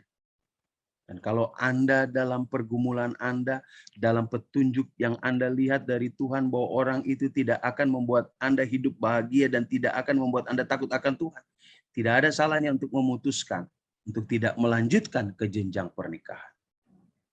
Dikatakan, dapatkah ia menemukan damai dan sukacita sejati dalam kasih sayang si pria itu? Apakah ia atau wanita itu dibiarkan memelihara kepribadiannya atau harus pertimbangan dan hati nuraninya? Semuanya diatur dan dikendalikan oleh calon suaminya. Sebagai murid Kristus, ia bukan miliknya sendiri, ia telah dibeli dengan tunai. Dapatkah si pria itu menghormati juru selamat di atas segalanya? Apakah tubuh, jiwa, pikiran, dan tujuan dapat dipelihara murni dan suci kalau saya menikah? Kalau saya menikah, apakah saya yakin saya akan tetap bisa ibadah setia? Saya akan lebih takut akan Tuhan. Saya akan lebih dekat dengan Tuhan. Itu yang wanita-wanita perlu pertimbangkan. Pria juga sama. Pria juga perlu pertimbangan. Tidak bisa asal-asalan. Lihat ini. Bahkan kalau Anda sudah bertunangan sekalipun, katanya. Ya, dengan siapa Anda hendak menikah. Jangan berpikir bahwa pertunangan itu wajib Anda lanjutkan dengan mengucapkan sumpah pernikahan dan mengikat Anda untuk hidup dengan seorang yang tidak dapat dicintai dan dihormati. Hai anak-anak gadis, hai anak-anak pria. Saya pikir zaman sekarang tidak ada lagi zaman seperti Siti Nurbaya. Seseorang anak dinikahkan dengan paksaan orang tua. Di Alkitab ada. Cerita tentang Nabal dan Abigail adalah cerita seorang wanita yang cantik, bijaksana, dan pintar menikah dengan seorang pria yang bebal, bodoh, dan kasar. Dan ternyata di dalam buku beberapa komentator itu adalah diatur oleh orang tua dari Abigail yang ingin membayar hutangnya atau ingin hidup penuh dengan kebahagiaan oleh karena dia dinikahkan dengan orang yang kaya. Lihat, ada pernikahan seperti itu dulu. Saya pikir sekarang tidak ada. Tetapi kalau sekarang ini Anda menikah, Anda mau menikah oleh karena paksaan dan itu tidak datang dari cinta yang tulus dari hati Anda. Kutipan ini katakan, Anda bisa tidak lakukan. Hendaklah amat hati-hati dalam memasuki pertunangan. Lebih baik, jauh lebih baik membatalkan katanya sebelum menikah daripada bercerai setelah menikah. Lihat itu, lebih baik membatalkan sebelum menikah daripada bercerai setelah menikah. Jangan terlalu percaya kata hati ketika Anda sedang jatuh cinta. Hati-hati, perhatikan kutipan ini katakan. Para pemuda terlalu percaya pada gerakan hati. Seharusnya mereka jangan terlalu mudah menyerahkan diri dan terlalu mudah terpesona oleh penarikan luar sang kekasih. Hati-hati, hati-hati para pria, hati-hati para wanita. Ini penelitian saya teliti dari para konselor, orang-orang yang seks konseling. Beberapa yang sudah menikah, mereka hidup bahagia. Tetapi tidak sampai 6 bulan, ada beberapa yang telepon. Pendeta Gary, ternyata suami saya itu selama pacaran begitu banyak kebohongan yang dia buat. Dia tidak terus terang, dan sekarang setelah menikah baru saya tahu semuanya. Dia punya keburukan-keburukan. Nasihat saya cuma satu kalau sudah nikah. Ya terimalah itu apa adanya, itu paketmu sampai maut memisahkan. Nah itu sebabnya sebelum itu terjadi kepada Anda, para wanita, para pria, jangan terlalu mudah terpesona hanya dengan melihat penarikan luar sang kekasih. Karena biasanya kalau masih pacaran, baik pria maupun wanita pintar tutupi kekurangannya. Nggak bisa dibohongi itu. Itu sebabnya kalian harus banyak berdoa. Harus meminta hikmat Tuhan. Tuhan tunjukkan kepada saya. Selalu doakan begini. Tuhan, kalau memang dia jodohku, kasih kita untuk terus berjalan sampai pernikahan. Tapi kalau dia tidak membuat saya bahagia, kalau ini hanya cuma buat saya bahagia 10 tahun Tuhan, 15 tahun, lebih baik Tuhan pisahkan kita dari sekarang. Itu doa yang selalu saya ingatkan kepada anak muda. Karena saya selalu percaya Tuhan punya rencana yang terbaik buat setiap Anda yang ada di Zoom ini. Baik, ternyata sudah selesai, waktu sudah 1 jam lebih saya pikir. Sekarang saya serahkan kepada pemimpin acara untuk tanya jawab. Oke, baik. Terima kasih Pendeta Giri untuk paparan materinya ya. Bagi teman-teman, terima kasih banyak juga sudah boleh bergabung. Masih ada 68 orang yang masih bertahan ya sampai pada detik ini. Oke, Pendeta, saya akan bacakan pertanyaan yang sudah masuk di kami. Saya bacakan yang pertama. Oke, sebentar ya Pendeta. Oke, Pak Pendeta, saya mau bertanya, kenapa orang Kristen harus menikah? Apa yang dimaksud dengan satu dalam daging dan satu dalam pernikahan? Terus bagaimana menjadi istri yang baik menurut firman Tuhan? Dan bagaimana cara menjaga keharmonisan dalam pernikahan? Silakan Pak Pendeta. Pertanyaannya banyak sekali. Saya jawab satu-satu, kalau lupa diingatkan. Siapa Pendeta? Kenapa orang Kristen harus menikah? Karena itu perintah Tuhan. Tuhan katakan dari buku Kejadian, Tuhan sudah bilang, pria dan wanita, bukan pria dengan pria, bukan wanita dengan wanita, atau pria dengan 2 wanita, atau satu wanita dengan 2 pria, tidak. Satu laki-laki dan satu perempuan. Laki-laki akan meninggalkan orang tuanya, bersatu dengan istrinya. Dan Tuhan yang perintahkan. Walaupun ada juga yang Tuhan izinkan untuk tidak menikah. Mereka disebut dengan orang-orang yang memiliki karunia roh tidak menikah. Namun jelas di Alkitab katakan orang-orang yang tidak menikah hidupnya 100% untuk melayani Tuhan. Itu ada. Tetapi kalau Anda tanya kenapa harus menikah? Karena pernikahan. Saya katakan, kenapa orang Kristen harus menikah? Karena pernikahan adalah lambang suci dari penyatuan gereja dan Yesus. Lihat pernikahan itu sampai dilambangkan seperti penyatuan gereja dan Yesus yang akan dipertemukan pada waktu Yesus datang yang kedua kali. Begitu suci, begitu murni hal pernikahan itu. Lalu pertanyaan berikutnya apa tadi? Yang tadi setelah itu? Pak Pendeta. Yang tadi belum sempat. Iya. Apa yang dimaksud dengan satu dalam daging dan satu dalam pernikahan? Apa yang disebut satu dalam daging? Perhatikan. Pernikahan adalah penjumlahan yang unik. Satu orang pria yang datang dari latar belakang berbeda dengan satu orang wanita dari latar belakang berbeda. Kita jangan bicara suku dulu. Laki-laki dan pria saja sudah berbeda yang sangat luar biasa. Makanya ada buku wanita dari Venus, pria dari Mars.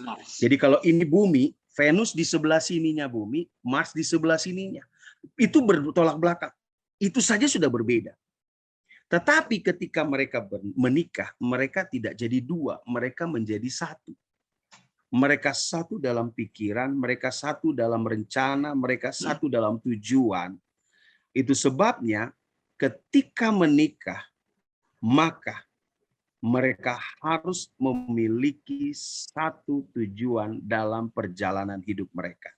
Jika ada pernikahan dalam satu pria dan satu wanita, tapi ketika mereka menikah, mereka punya dua iman yang berbeda, maka rumah tangga itu akan menuju kepada kehancuran. Itulah yang disebut satu daging. Anda tahu arti satu daging itu diambil dari ketika seorang wanita, pria dan wanita bersetubuh, menyatu. Itu artinya mereka mengikatkan diri satu sama lain. Dan mereka bukan menjadi dua, tapi mereka satu. Itu sebabnya kalau konseling saya selalu katakan, segala keputusan yang dibuat oleh istri harus diketahui suami. Segala keputusan yang dibuat suami harus diketahui istri.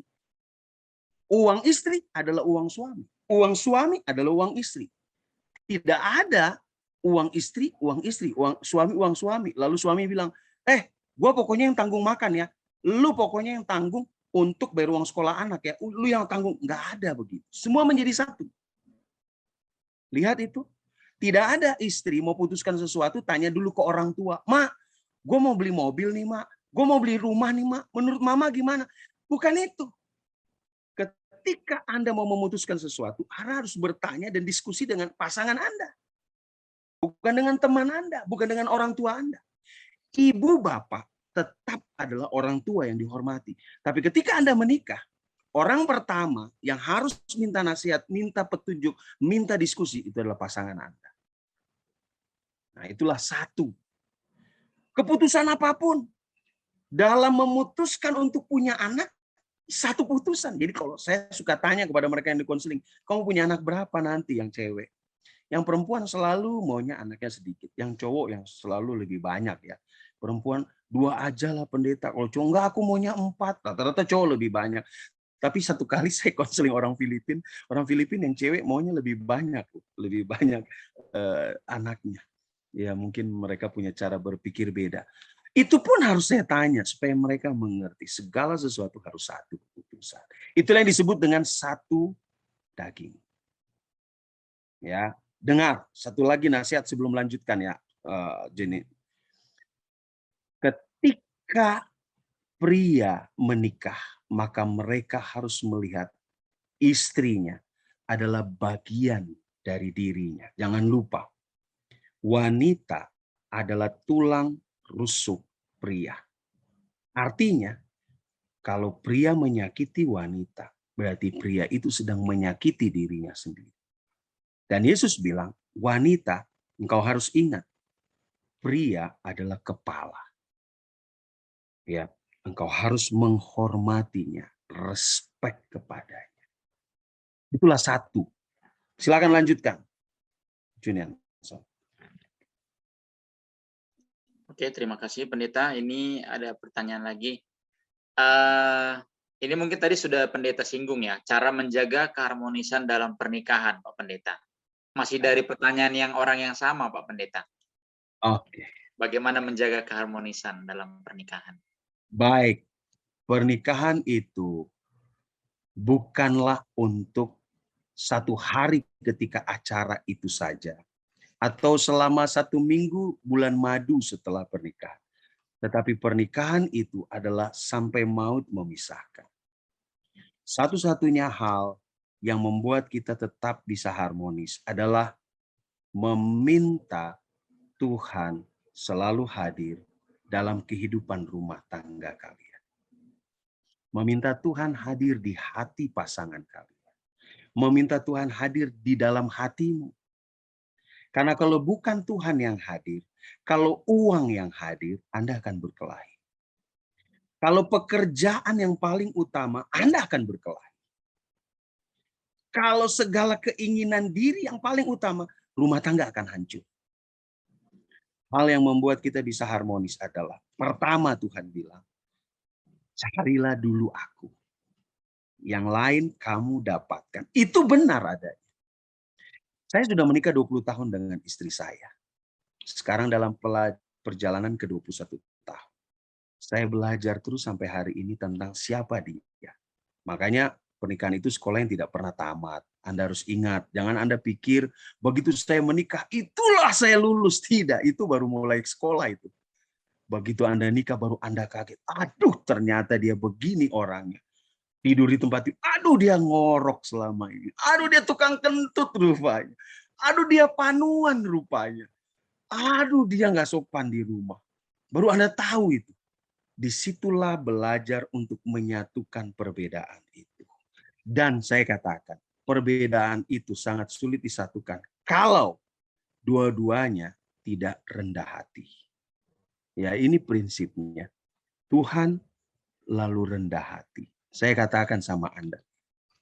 Saya punya sahabat sudah menikah sangat lama. Saya kaget, saya dengar rumah tangga mereka retak dan ada rencana untuk menikah, bercerai. Hanya gara-gara apa? Masalah pandemik ini, saudara, menghantam sampai kehidupan sendi-sendi rumah tangga. Ya, salah satu dari mereka tidak bisa bekerja dan harus nganggur. Ya, seringkali membuat jadi berantem di rumah. Kalau dulu kan pergi kantor nggak saling lihat. Satu di kantor mana, satu di kantor mana. Ini kan sekarang gara-gara pandemik semua kumpul di rumah. Nah, gara-gara kumpul di rumah, jadi banyak masalah yang bisa terjadi. Satu kunci kalau konflik terjadi, ini saya pelajari. Saya S2 saya belajar tentang konflik dalam gereja. Konflik di gereja, konflik di rumah tangga, konflik dengan teman. Satu-satunya cara untuk menyelesaikannya adalah jangan pernah takut untuk datang minta maaf atau memaafkan. Disitulah kerendahan hati diperlukan. Saya katakan sama Anda, 20 tahun kami menikah, bukan kami tidak pernah berantem. Walaupun kami keluarga pendeta. Clash, konflik sering terjadi. Tapi satu-satunya cara adalah bagaimana kami walaupun merasa diri benar, tetap rendah hati. Karena disitulah akan membuat kita tetap harmonis. Oke, selanjutnya. Oke, Pak Pendeta, ini pertanyaannya banyak banget, Pak Pendeta. Nggak apa-apa, Pak Pendeta ya. Soalnya Nggak seru apa-apa, nih, silakan. Oke, sebentar Pak Pendeta ya. Ini ada pertanyaan ya Pak Pendeta. Bagaimana di mata gereja terhadap pasangan yang belum menikah, tapi telah melakukan suatu pelanggaran? Dalam arti di sini dibikin hubungan seksual ya Pak Pendeta ya. Tetapi tidak hamil dan tidak ada yang tahu juga, jadi hanya mereka berdua yang tahu. Nah, apakah bisa diberkati di gereja, Pak Pendeta?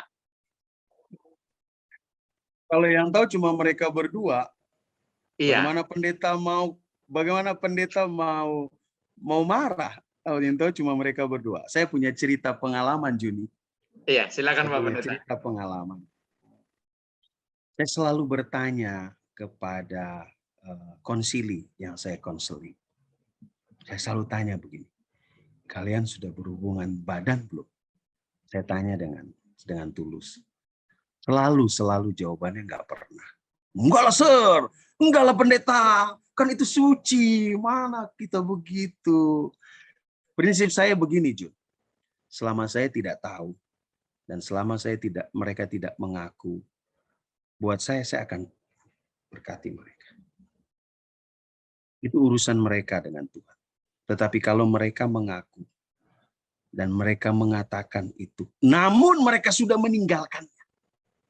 Mereka tahu itu masa lalu mereka yang mereka telah lakukan dan mereka meninggalkannya. Saya sebagai pendeta tidak ragu untuk mengurapi. Tapi kalau mereka berbohong, maka itu urusan mereka dengan Tuhan. Jauh lebih bagus, teman-teman. Ada satu gereja yang ketat, ada gereja yang ketat ya.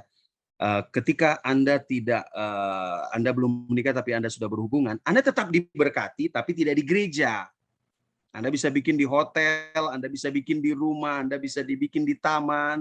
It's okay, no problem. Tapi yang untuk di gereja adalah orang-orang muda yang masih mempertahankan imannya yang tulus.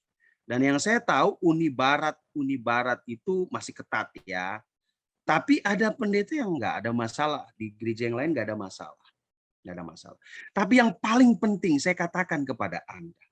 Jujurlah kepada dirimu sendiri. Karena apa yang kamu lakukan dengan pasanganmu itu kan bukan pendeta tahu, Tuhan yang tahu. Ketika engkau jujur dengan Tuhan dan ketika seorang pendeta bertanya, katakan jujur. Saya katakan kepada Anda, doa pendeta saat pemberkatan, baik dia di rumah atau dia di gereja, adalah doa yang sama, adalah doa untuk memberkatimu. Tetapi ketika engkau tidak berkata jujur, maka engkau tidak jujur dengan Tuhan. Karena pendeta itu wakil Tuhan. Dan apa yang terjadi? Ada masalah biasanya kalau kita tidak jujur. Saya pernah menanyakan seorang sepasang kekasih, dia kata, enggak lah, mana mungkin pendeta, kami ini jaga baik-baik. Kau tahu, begitu selesai menikah, 2 minggu kemudian, perut yang diikat itu udah nggak diikat lagi. Jadi keluarlah gedenya. Ternyata sudah 5 bulan. Aduh. Majelis panggil saya, komplain kepada saya katakan, saya tidak tahu, saya sudah tanya, tapi mereka yang tidak jujur, lalu saya mau bilang apa? Apakah setelah itu saya marah-marah sama mereka? Saya cuma bilang, saya sudah tanya sama kalian, kalian tidak jujur. Kalian minta ampunlah sama Tuhan. Saya kan saya tanya karena saya pikir kita harus jaga kesucian itu. Walaupun saya tetap berkati walaupun begitu, saya tetap berkati. Dan apa yang terjadi saat mereka tidak jujur? Ada saja masalah yang mereka hadapi. Lihat itu. Itu sebabnya yang sangat bagus adalah jaga kesucian kalian selama pernikahan belum terjadi. Wanita, jaga kesucian kalian.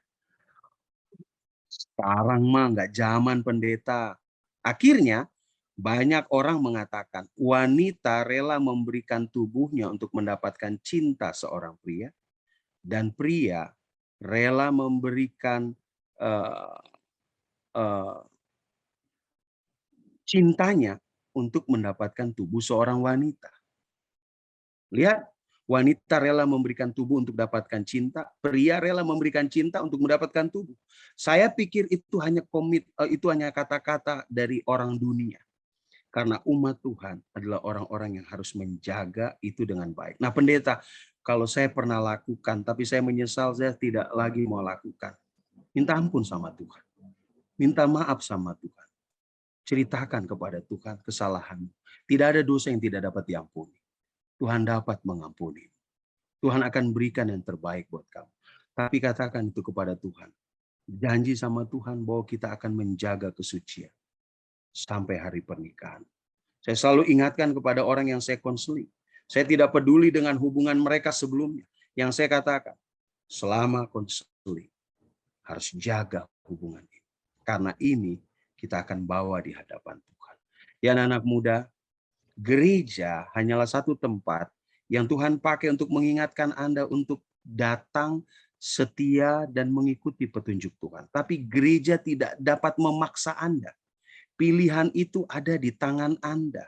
Anda mau buat pernikahan itu menjadi sesuatu yang suci atau tidak, itu ada di tangan Anda. Tapi jangan lupa, Alkitab dan Tuhan menginginkan yang paling terbaik yang kita bisa kasih buat Tuhan.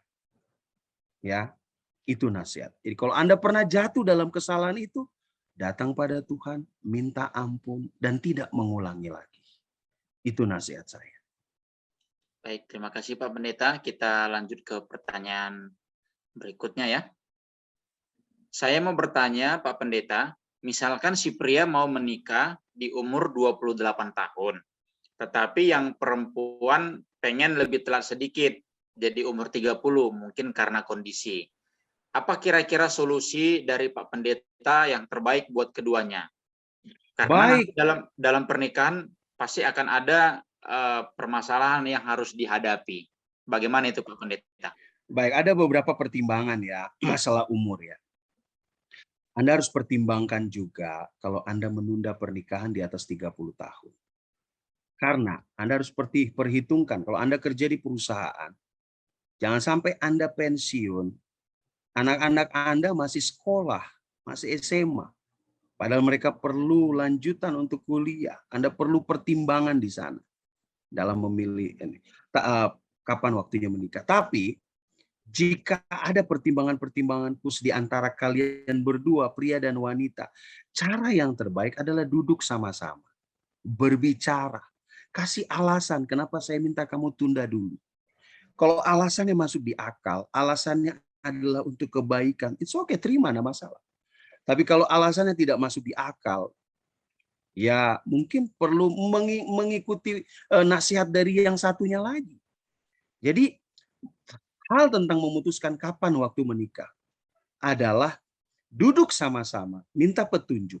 Semakin lebih lama kalian mengenal, semakin lebih jauh katanya. Semakin pria dan wanita mengenal di atas 5 tahun, maka menghadapi perceraian itu semakin sedikit. Nah, kalau Anda punya pertimbangan baik, bijaksana, ikuti, enggak masalah. Tapi kalau pertimbangannya kurang tepat, kurang bijak, saya nggak mau nikah dulu karena kamu belum kumpulkan sinamotmu sampai selesai, sampai lengkap, atau saya belum karena itu perlu duduk sama-sama, bicara baik-baik, komunikasi yang baik. Karena memutuskan itu adalah kalian berdua.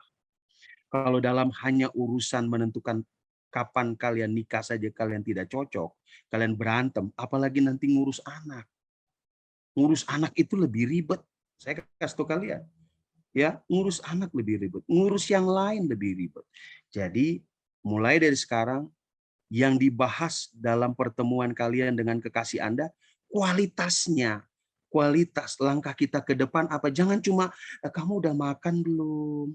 Kamu udah ini belum, Say? Kamu tadi malam mimpi aku nggak, Say? Itu nggak kualitas. Yang perlu dibahas setiap kali bertemu kekasih adalah bicara hal-hal untuk ke depan. Bicara hal-hal untuk kemajuan bersama. Jangan hal yang nggak penting jadi berantem. Ya, saya kasih tahu Anda, salah satu konflik yang bikin masalah besar adalah hal yang nggak perlu diberantemin. Kamu kok nggak telepon saya ya, Say? Ya mungkin saja dia sibuk. Ya, kebanyakan cewek nih begini. Cowok itu kan orangnya suka sibuk, kadang-kadang lupa telepon, lupa SMS. Kenapa nggak kamu telepon? Kenapa nggak renungan pagi?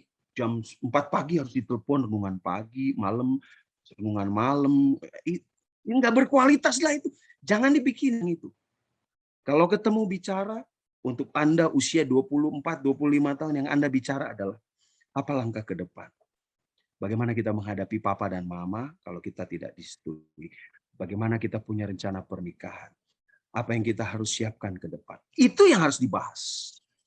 Ya, itu yang harus dibahas. Jadi perhatikan hal-hal yang penting supaya kalian punya kesepakatan yang baik satu dengan yang lain dan membuat kalian punya kualitas hubungan semakin meningkat. Oke, lanjut pertanyaan. Amin.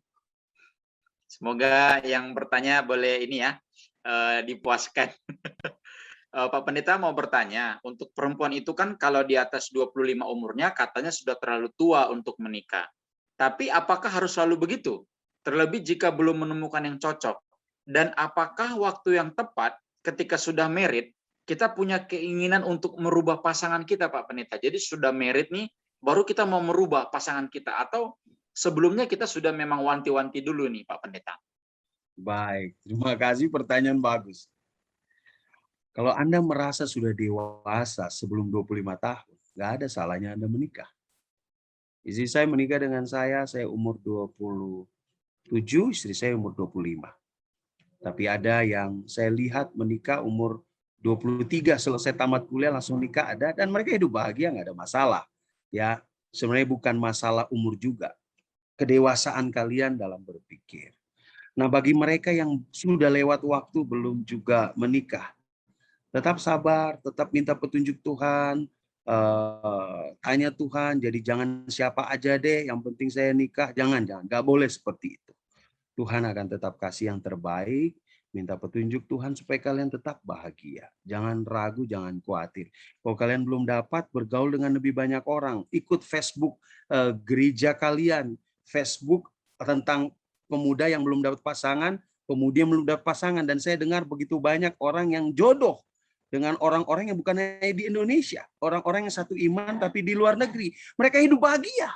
Mereka hidup bahagia sampai saat ini. Keluarga saya ada 4 yang dapat pasangan hidup karena lewat Facebook jodoh. Dan mereka hidup bahagia sampai hari ini. Nah, sekarang pertanyaannya adalah, tadi yang terakhir apa, Jun? Saya lupa. Oke, yang terakhir dia bilang, apakah bisa merubah pasangan kita kalau nanti Ini sudah menikah, Pak Pendeta? Baik, terima kasih. Saya mau katakan sama Anda. Tujuan menikah bukan untuk merubah, tetapi untuk menerima apa yang ada dan berjalan bersama-sama untuk mencapai titik kesempurnaan yang Allah inginkan. Anda ngerti? Jangan pernah berpikir kalau saya pacaran dengan dia, saya harus rubah dia seperti yang saya mau. Anda nggak akan bisa dan Anda akan terus kesal. Yang Anda perlu lakukan adalah, saya terima dia apa adanya, dan saya dan dia akan berjalan menuju ke tabiat yang sama seperti Yesus. Nah, itu harus begitu. Karena yang kamu pikir itu yang paling terbaik buat dia, belum tentu itu yang Tuhan bilang terbaik. Jadi caranya adalah minta Tuhan tolong supaya kalian berdua melangkah bersama-sama dalam perubahan hidup yang sama. Saya katakan kepada kalian, saya dan Mem menikah udah 20 tahun. Waktu kami menikah, kami pacaran 7 tahun. 7 tahun kami pacaran. 2 tahun sama-sama, 5 tahun itu long distance. 5 tahun long distance. Tidak pernah ada satu kata putus sekalipun. Kami jalani bersama-sama. Tapi kami berusaha tidak membuat pasangan itu harus ikut kemauan saya. Kami masing-masing berikan kesempatan dan kebebasan. Namun dalam pertemuan kami selalu berusaha untuk bertumbuh menjadi lebih baik dalam hubungan, dalam kelakuan pribadi ke depan. Anda mengerti maksud saya? Kalau ada sesuatu yang salah di waktu yang lalu dari saya, maka saya akan belajar untuk merubah kesalahan saya itu lebih baik.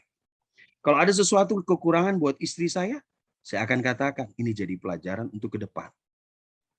Itu yang harus kamu lakukan. Karena kalau di otakmu saya harus rubah dia, saya harus rubah dia. Dia nggak suka bola, begitu nikah sama saya harus suka bola. Nggak akan bisa. Anda akan bikin pasangan Anda selalu hidup merasa berkekurangan karena tidak sesuai dengan Anda punya keinginan. Tapi coba Anda taruh, saya akan bawa dia untuk hidup seperti Yesus. Itu yang paling penting. Jadi minta sama Tuhan, Tuhan, saya tidak bisa ubah dia, tapi Tuhan yang bisa ubah dia. Dan kami mau, kami dirubah untuk hidup seperti Yesus. Itu. Jangan Anda paksa dia harus berubah, dan Anda sendiri tidak berubah. Anda tidak akan bahagia. Saya katakan kepada Anda tidak akan pernah bahagia. Itu makanya waktu memilih pasangan hidup, bukan harus memaksakan dia sama persis dengan saya, tidak.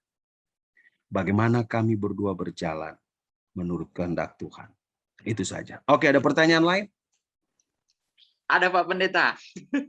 Silakan. Oke, Pak Pendeta selamat malam. Saya dari Depok mau bertanya, bagaimana hukumnya kalau sudah bercerai dan menikah lagi? Sedangkan dalam Alkitab kan tidak ada perpisahan kecuali oleh karena maut. Apakah pernikahan kedua itu baik di hadapan Tuhan? Terima kasih, Tuhan Yesus memberkati. Baik. Terima kasih. Terima kasih pertanyaan yang bagus. Saya seorang pendeta, saya pernah menghadapi beberapa kasus seperti ini. Anggota jemaat bercerai, sudah lama sebelum saya di situ dia sudah bercerai, lalu tiba-tiba dia mau menikah lagi. Biasanya sebelum menikah, seorang janda atau seorang duda, kami majelis ada duduk bersama-sama, karena otomatis dia akan mau diresmikan di gereja. Biasanya kami majelis akan duduk sama-sama dan kita mencari latar belakangnya. Ada orang bercerai bukan karena dia yang salah. Ada banyak kasus. Ada dia ditinggalkan begitu saja, bertahun-tahun, berpuluh-puluh tahun. Lalu pada akhirnya mengurus surat cerai. Suaminya sudah menikah ternyata urus surat cerai. Pertanyaannya, apakah si wanita salah kalau menikah lagi? Tidak. Karena yang bersalah lakinya. Ada yang memang berzina. Saya sudah katakan, sebenarnya mengampuni itu bagus. Saling mengampuni. Tapi ada yang tidak mau mengampuni, akhirnya bercerai. Dan Alkitab bilang, orang yang kedapatan berzina lalu bercerai, yang berzina itu tidak boleh menikah lagi. Yang berzina. Tidak boleh ada pendeta yang menikahkan dia. Itu makanya saya sudah diurapi Tuhan. Kalau ada orang menikah, apalagi janda dan duda, saya akan tanyakan, mana surat cerai? Resmi atau tidak? Saya akan tanya. Karena Alkitab sangat jelas, orang yang bercerai dan dia kedapatan berzina, yang berzina, yang bersalah itu tidak boleh menikah lagi. Sangat jelas di Alkitab. Kalau ada pendeta yang menikahkan dia akan berhadapan dengan Tuhan. Nah, kalau dia tidak bersalah, apakah dia boleh menikah lagi? Boleh, tidak ada masalah. Dia tidak bersalah. Dia boleh diizinkan menikah. Alkitab memang tulis itu. Tulis, ada itu. Tapi kalau dia berzina, dia menikah, orang yang dia nikahin, dia bawa dalam dosa juga. Nah, inilah yang perlu diperhatikan jika itu terjadi. Itu harus diperhatikan dengan seksama. Gereja adalah untuk memberikan petunjuk-petunjuk yang jelas kepada umat-umatnya untuk tetap mengikuti apa yang Tuhan katakan. Jadi kalau seandainya seseorang beribut masalah, makanya di Alkitab bilang begini, jangan langsung bercerai. Berpisah aja dulu. Berpisah, kamu tetap masih menikah, tapi berpisah. Kalau seandainya kalian rasa kalian tidak bisa hidup berpisah, bersatu lagi, ya bersatu aja. Ya, bersatu. Tapi kalau kalian bercerai, maka yang bersalah itu yang harus dicari. Siapa yang bersalah? Kalau dia tidak bersalah, saya tidak bisa larang untuk dia tidak menikah. Majelis tidak bisa larang. Kalau dia tidak bersalah. Ya, baik. Mungkin ada lagi pertanyaan? Oke, teman-teman, ini pertanyaannya kan nanti saya pilih-pilih nih ya. Jadi kalau ada pertanyaan yang menurut kita itu sama dan tadi sudah di-mention sama Pak Pendeta, kita tidak bacakan lagi ya untuk meminimalisir kita punya waktu ya teman-teman ya. Oke, Pak Pendeta, ini mau bertanya nih. Apakah pernah ada pasangan yang tidak direstui oleh orang tua karena perbedaan ras? Perbedaan suku ya Pak Pendeta. Jika pasangan beda suku ini saling mencintai dan tetap mau menikah, bagaimana solusinya Pak Pendeta? Nah ini praktikal banget nih Pak Pendeta yang bertanya. Ini sangat bagus dan ini masalah yang hampir sering saya hadapi dalam konseling. Baik, nasihat saya pertama untuk anak-anaknya, untuk orang muda yang mau menikah namun tidak direstui. Yang pertama saya harus ingatkan, restu dari orang tua sangat penting karena mereka adalah orang tua adalah wakil Tuhan. Ya, tetap hormat kepada mereka, tetap respect kepada mereka. Namun kalian boleh bertanya kepada orang tua yang tidak restui. Apa alasannya sampai mereka tidak restui? Tentu ada alasan. Kalau alasannya itu masuk di akal, contohnya kalian masih keluarga, ya jangan kalau masih keluarga. Atau kalian punya darah yang akan bisa membuat kalian punya anak keturunan cacat, kalian perlu pertimbangkan. Tapi kalau alasannya karena dia nggak ganteng, dia bukan satu suku dari kita, dia itu nggak kerja, maka si anak muda ini perlu membuktikan di hadapan orang tua itu. Katakan kepada orang tuanya, kasih saya waktu. Saya akan tunjukkan. Saya akan bekerja. Saya akan menunjukkan bahwa saya mencintai anak dari bapak dan ibu. Dan saya akan tunjukkan bahwa saya bisa dipercaya. Kalau si anak sudah menunjukkan dia punya perubahan, dia bekerja, dia bertanggung jawab, dia betul-betul melayani dengan tulus. Nah, nasihat buat orang tua sekarang. Orang tua yang bijak adalah orang tua yang tidak memaksakan kehendaknya. Orang tua yang perlu juga mempertimbangkan masukan dari anaknya. Walaupun ada prinsip-prinsip yang jelas di sana. Saya datang dari pasangan yang tidak disetujui awalnya oleh orang tua istri saya. Ya, karena kami beda suku. Saya dari Ambon, dia dari Jawa. Dia takut karena orang Ambon suka main pukul katanya. Saya pergi ke rumahnya, saya tunjukkan, saya katakan kepadanya, saya tidak seperti itu dan saya berani pegang kata-kata saya. Dan puji Tuhan, orang tuanya mau terima dan akhirnya terima saya. Tapi kalau pernikahannya karena uangnya kurang, saya pikir orang tua harus bijaksana. Yang anak muda perlu lakukan adalah berdoa, minta Tuhan jamah hati papa dan mama. Ada banyak anak muda yang berdoa kepada Tuhan dan Tuhan jamah hati orang tuanya. Nasihat buat para orang tua. Kadangkala Anda memaksakan anak-anak Anda untuk menikah dengan orang yang tidak dicintai dan Anda paksa mereka dengan orang yang menurut pertimbangan Anda adalah orang yang tepat. Padahal itu menyakiti hati dari anak-anak Anda. Dan itu berdampak buruk kepada masa depan anak-anak kita. Jadi, kalau Anda jadi orang tua, hai yang dengar ini, karena nanti kamu jadi orang tua. Jangan lupa, kalau kamu jadi orang tua, kamu pernah susah mendapatkan calon istri dan calon suamimu karena orang tua yang tidak setuju. Jangan kamu bikin juga ke anakmu seperti itu. Kamu harus bijaksana. Kamu harus pakai pertimbangan, minta hikmat Tuhan. Ya, karena orang tua biasanya orang tua yang takut akan Tuhan. Dia lihat anak saya akan lebih setia sama Tuhan nggak kalau dia menikah sama itu. Yang kedua, anak saya punya moral akan lebih baik atau tidak. Yang ketiga, memang dia lihat latar belakang keluarga dari orang itu. Itu sebabnya si pria atau wanita perlu menunjukkan dengan bijak saat dia bertemu dengan orang tua dari calon kekasihnya. Kalau dia bertemu dengan orang tua calon kekasihnya lalu selengean, tidak tahu sopan santun, gaya hidup nggak benar, orang tua pasti nggak suka. Hai anak-anak muda, ambil hati calon mertua. Ambil hatinya. Jangan pernah rasa khawatir. Tunjukkan. Kalau engkau laki-laki, tunjukkan laki-laki sejati. Tunjukkan laki-laki dewasa.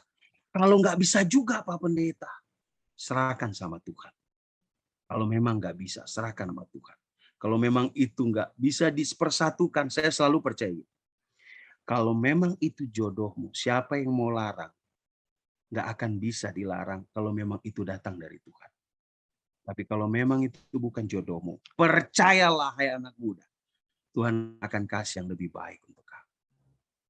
Oke? Itu dia jawabannya. Baik, terima kasih. Ini satu pertanyaan terakhir ya Pak Pendeta ya, karena ada beberapa pertanyaan yang masuk ke kita, tetapi relatednya ke minggu-minggu depan tuh. Oh iya, bagus. Iya. Kalau gitu disimpan itu pertanyaannya. Iya, betul Pak Pendeta. Jangan lupa minggu depan. Betul. Jadi teman-teman yang bertanya yang belum kita baca, ini relatednya ke minggu depan ya, dengan speaker yang berbeda. Nanti kita simpan, nanti kita akan bacakan dengan speaker yang berbeda tentunya. Ini pertanyaan terakhir Pak Pendeta, ini bagus banget.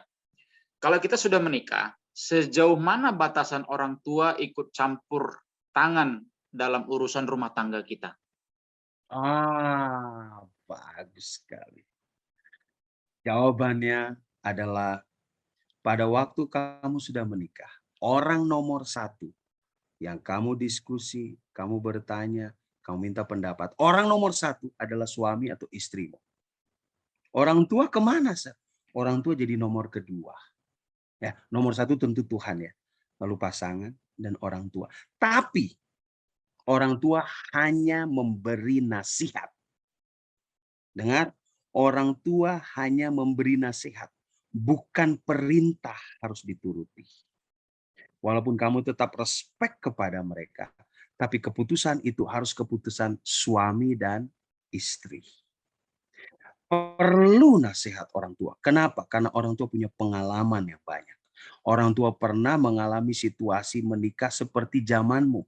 Dia kasih pertimbangan-pertimbangan. Nah, orang tua yang bijak selalu katakan begini, ini nasihat mama, kamu pilih begini. Tapi itu terserah. Biasanya begitu. Ya, orang tua tetap diminta nasihat, tapi bukan untuk mengambil keputusan. Keputusan harus datang dari pasangan hidup Anda. Sama-sama berdua. Ya, harus itu. Tidak boleh, saya ambil keputusan. Saya harus beli rumah karena mama yang suruh. Tidak boleh. Anda telah menyakiti hati istri Anda. Karena ketika Anda menikah, maka orang yang pertama yang harus Anda minta pertimbangan dan nasihat sama-sama adalah pasangan hidup lebih dulu. Oke, Jun, ada satu pertanyaan di grup, di chatting ke saya pribadi, sangat bagus, Jun. Silakan Pak Boleh Pendeta. saya baca nggak, Jun? Boleh Pak Pertanyaannya Pendeta. begini, mungkin ini pertanyaan terakhir. Ada kutipan mengatakan bahwa pernikahan harus seimbang dalam agama, dalam pendidikan, dalam status sosial.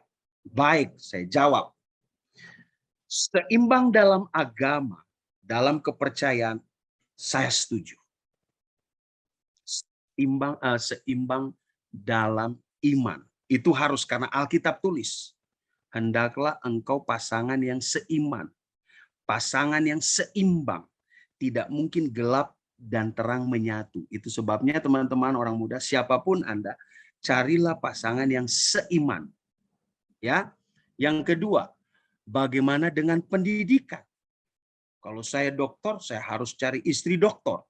Kalau saya sarjana, saya harus cari istri sarjana. Kalau Anda bisa dapatkan, no problem. Itu bagus. Bahkan kalau Anda cuma SMA, Anda dapat S1, Anda dapat dokter, bagus.